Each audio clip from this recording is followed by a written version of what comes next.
Hello, the few viewers that have seen that notification turn on. It has been a very, very, very long time. I can't even call it a hiatus. Let's call it a full-on break, a stopgap, since Tim and I have come together to record something for y'all for the gaming channel. Once again, I'm Anthony Ryan Grant. Tim, you want to introduce yourself to the people? My name is Michael Smith. Glad to be back. Sorry. Go ahead. I didn't mean to cut you off. I'm just saying, I'm just glad to be back here. The world has been a very shifty place, but I'm just good to be talking about what we love. Yeah, I think there is definitely more of a place forever to really find the entertainment you enjoy. Because boy, every day is something. Yes. So for people who are going to be looking at it from the title image of this video, we are talking about Dragon Ball Super Superhero. Now, granted, we are both in America and it hasn't been released in America as of yet, but we are also 90s anime fans. And if you're a 90s anime fan, then you know that sometimes you have to go alternate routes to watch the things that you enjoyed because they just weren't available for you. So Tim's seen the movie. I've seen the movie. We've seen various qualities of the movie. Some titled, some not. But we've seen enough to get a gist of how the movie played out and the dialogue exchanges and all of those things. And the first thing that came to mind that I asked, Tim, what do you think about the idea of the movie in the first place? So from the promotional trailers and everything. The promotional trailers were great. It was very, very dynamic. There was a comment that you mentioned a while ago when we was talking about it, about fight scenes in the rain. I think that was a very beautiful point in terms of just animation quality in general. But you could tell this wasn't going to be like a movie on the scale of Broly. You could tell there was going to be a much more down-paced type of film, just like how, for example, with the Marvel movies. You just had Thanos right here. Oh, but here's the next Ant-Man. Right. So it's two completely different type of scales. One is war, and the next is all the other stuff in between. Mm-hmm. So that's how I felt going into this movie. But other than that, after watching, I watched it, my first time watching it, it was without subtitles. That's how raw I am. But you could really tell, even without subtitles, what was really going on. Right. And, and then you sent me the next link, and then I watched it all with subtitles again. But then now it expanded what was actually going on, especially with the stuff that we will reveal later on. Right. I think for me, I was of the fan base where I wasn't a big fan of the 3D animation style, especially when it comes to Dragon Ball movies. They have a history of not having the greatest CGI.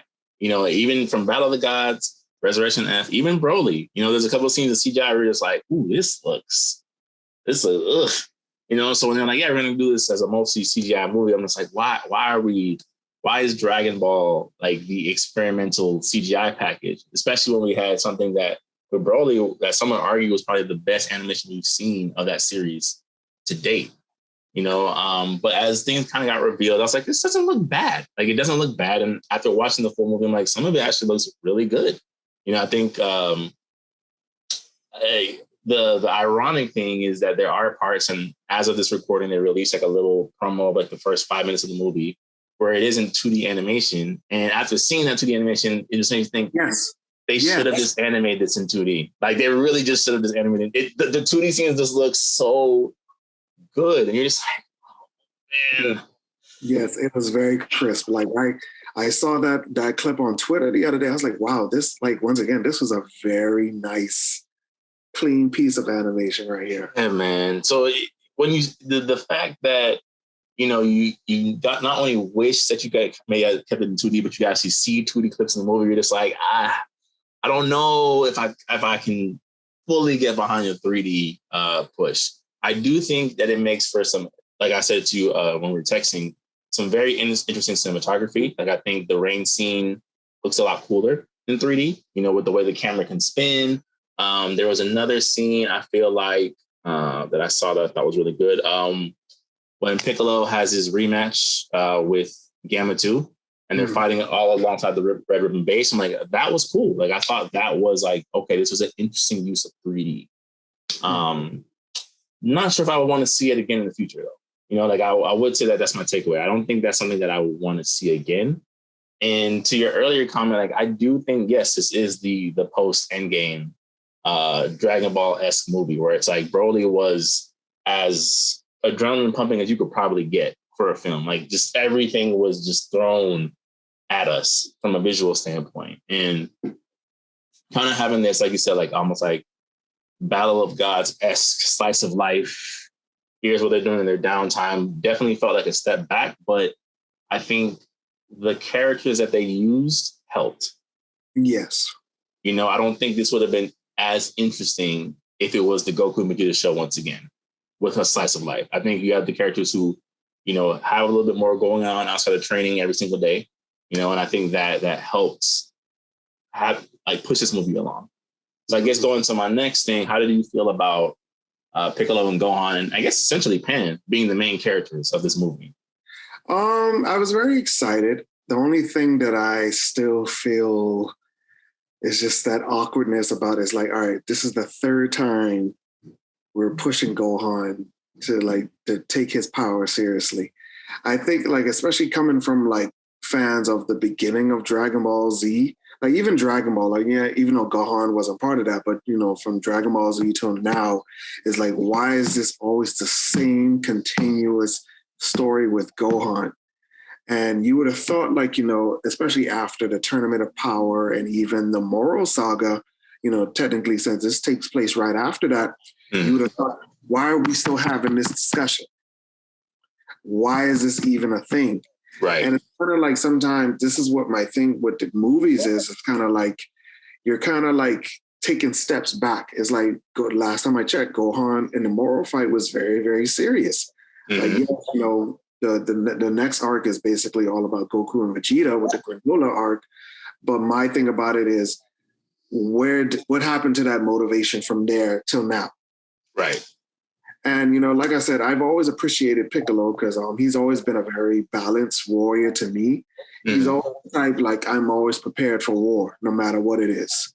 Like, you know, he's always in constant training mode, constant overlooking out. It's like sometimes, you know, with Goku and Vegeta, they always go on their own ventures, which is kind of very selfish when you really think about it. But Piccolo really like the best homeland defense. Yeah. So he's the first on the scene, all that. Yeah. Well, I mean, I appreciate the focus was on them. It's just still the Gohan, push yourself to the next level story. I am tired of it. And I really hope that, you know, let this be it. Please let this be it, because you cannot squeeze this orange anymore. Yeah. unless, you know, they're willing to admit another aspect of Gohan's character where like maybe he is just complacent, if not lazy. Right. I think that's one of the things that kind of gets explored even to a smaller detail, right, with Goten and Trunks, where it's like they're just very complacent teenagers. They don't have that natural desire as they've gotten older to want to continue to train. This is not who they are. And it's just like, do we do that with Gohan?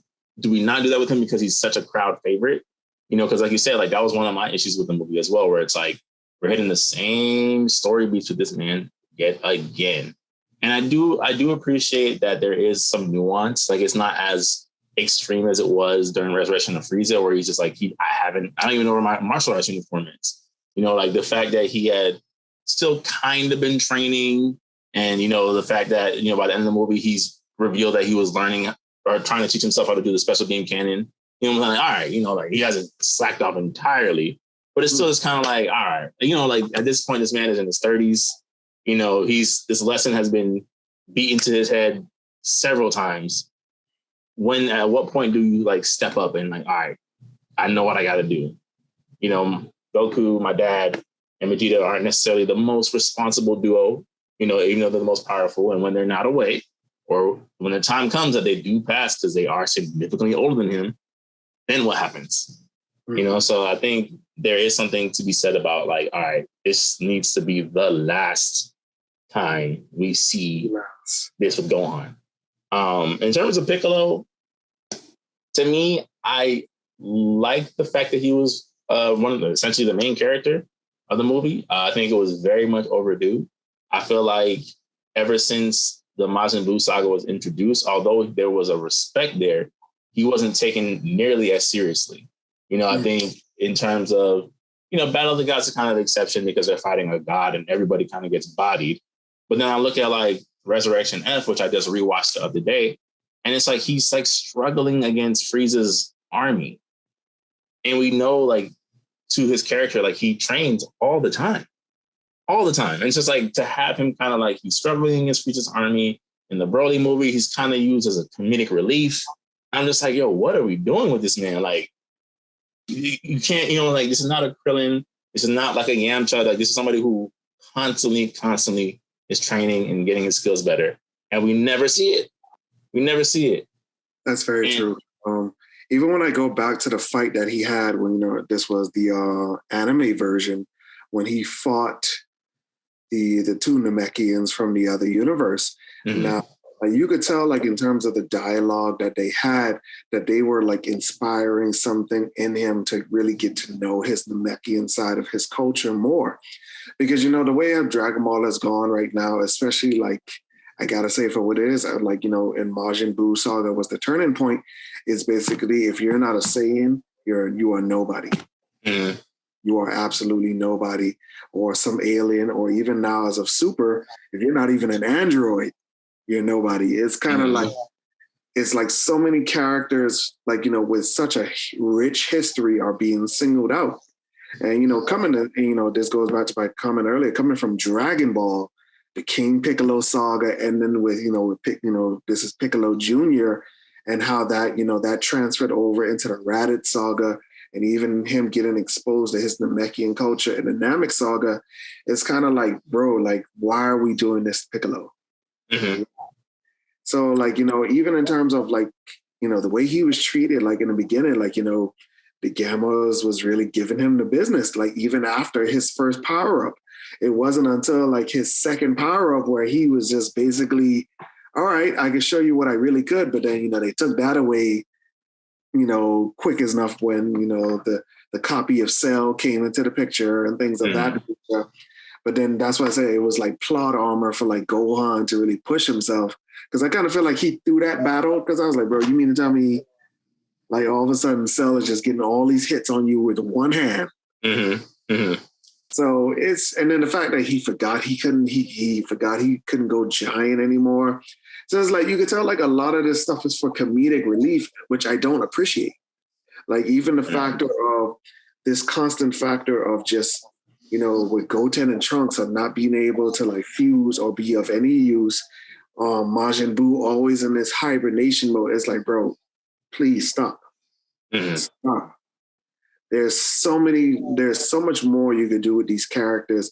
And even in terms of, like, the stories now that we're getting, where we're getting more lore about the androids. Mm-hmm. In this movie, it was revealed that, Android 16 was the model of his Dr. Gero's son.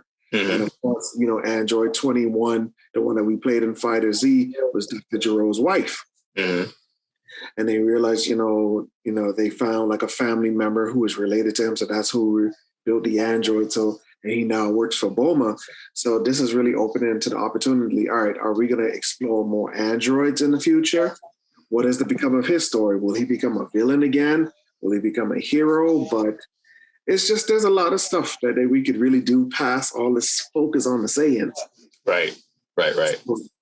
And I really did like what they did with Piccolo. There was points where you finally saw that he actually has a house, and it's a Namekian style house. Mm. And, like, he had a chair that was similar to, the Namekian elders, like, Guru and his father. So, like, even just seeing those little elements is like, wow, we're seeing more of Piccolo that we've never really seen before.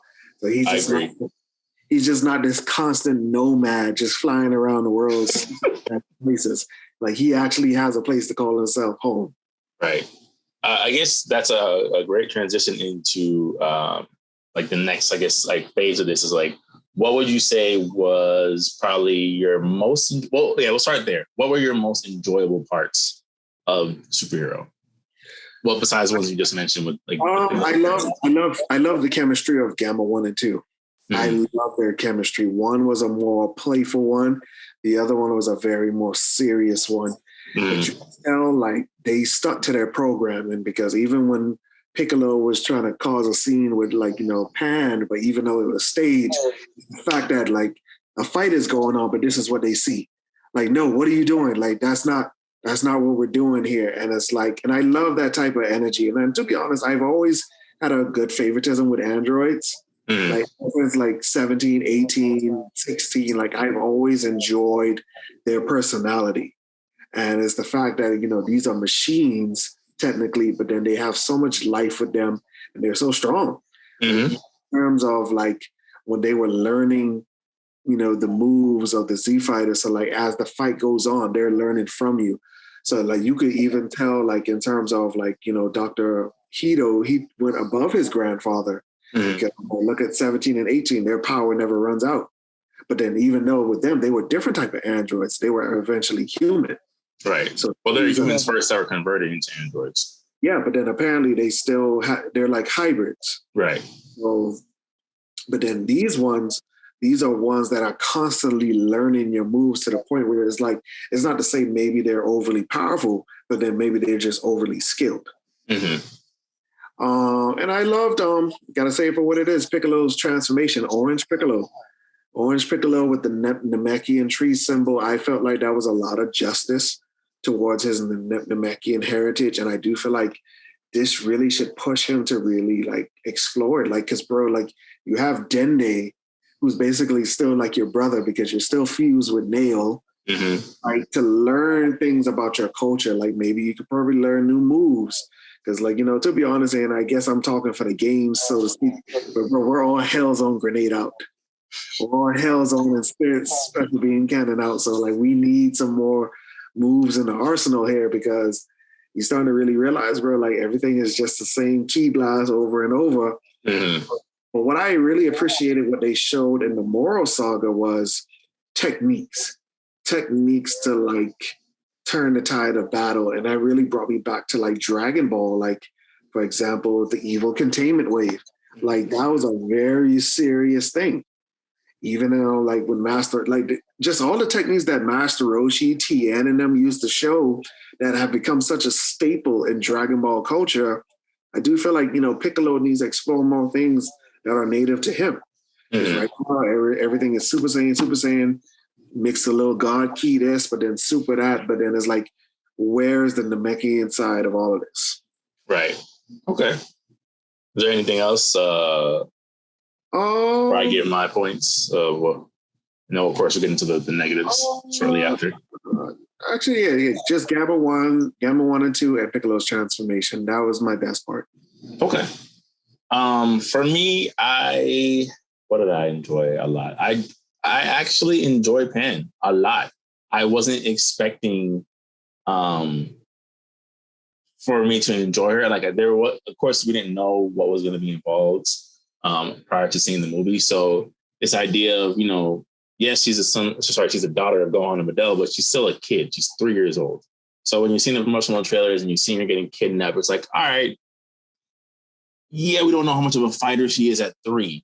But I like the fact that, it's essentially a prank between her and Piccolo, and at any time she could have freed herself. Even the part where like they go to pick her up from school and the Red Ribbon guy comes out, he's like, I'm here to pick you up. And she immediately like drop kicks him. It's like, that was funny. It's like, yo, like say no to strangers. So I thought there was a lot of things with Pan's character that I wasn't expecting. I didn't put a lot of like, thought into it. I thought they did a really good job of fleshing out like, here's how a 3-year-old Pan would operate, and how the relationship dynamic between her looking at Piccolo as maybe like an uncle, figure and what that looks like. And of course he'd be the one to train her. It's like, oh, right. Like I didn't even think about those things. I thought that was really cool. I did like Gamma 1 and 2 a lot. I think, for as much flack as we all give Toriyama, which, a lot of it's justified, there's something about the way that he introduces characters in pairs that is just like undefeated. Like Beerus and Whis, you know what I'm saying? They're like modern day classics. Like they have gone on to influence modern Dragon Ball in a way where like, oh, these are really just likable characters. And I think Gamma 1 and 2, they were just like instantly likable. You know, like obviously Gamma 2 is a little bit more flamboyant, you know, with the holographic explosions and all those types of things. But I think, like you said, they both have their own characteristics that made them very unique. And, you know, even though it's kind of hits some of the same beats, they're made by Red Ribbon, you know, they have unlimited energy or blah, blah, blah, blah, blah. It's like it's presented in a way that makes them, like you said, like it's different from just like a Dr. Gero copy. They're their own, you know, design. They're very, again, like it's just different. And I appreciated that a lot. I like that they approached the Red Ribbon Army in a way that wasn't just copy and paste, right? Where it's just like, because you're like, you know, you don't think about these things, like you said, with the lore, where it's like, oh, right, like, what if they didn't get wiped out completely? What would they have been doing? And like, I think the way they explained that was just perfect. It's like, Red had a son, his son wanted revenge. He paints this narrative that Goku and them are actually the bad guys. So I'm like, well, that makes sense because you're a human being and you're seeing these aliens do all this crazy stuff. You know, it's like, I could see why that, well, you know, like that would be his perspective. So I thought the way that they did that was, again, it's just, when you see a lot more of the lore of Dragon Ball, you're just like, yeah, it's more of a simple show compared to other shows, but like there's just so much here that they can kind of go deeper in other than just like fight all the time. Of course. I actually, for what it's worth, I actually liked how Goten and Trunks got handled in this movie. I did. Really? Yeah, I was definitely frustrated with the initial like leaks and stuff where they started showing them the promotional pictures. They're messing up Fusion.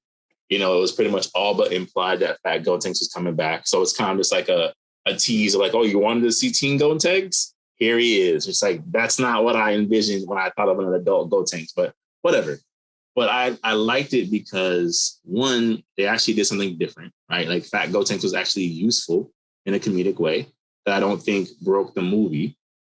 And again, it showed character, right? Where it's like, yeah, it's almost like the second child syndrome. Oh, I think I'm running out of time soon, so I might have to send you a new link. I have 10 minutes left, and then we'll just make like a part 2.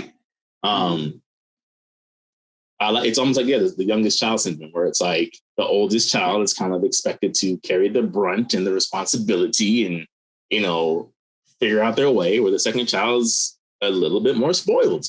You know, and I think we see that a lot with Goten, where it's like out of the two, he's the one who seems to have forgotten how to do fusion. So I was like, all right, we've seen this 45 times with them. Yes, they don't train, they don't practice, but it's presented in a way where I was like, okay, I could see that. I could see that, you know, why somebody like Goten would not practice. For what? Why would he need to? They don't even include him. They only include him as kids in Dragon Ball Super anyway. You know, like, why would I be keeping up with my training? I was like, all right, cool. I even enjoyed the way that they sidelined Goku and Vegeta. Like, it was a little bit convenient, right? It's like, oh, they're off with Whis' world again. But it's like, all right, we don't need them to carry a movie every single time. I know they got to be in it because it's Dragon Ball and Goku's the face. He's, you know, the Superman of Japan. But like, I like the fact that they're able to put him in a way there.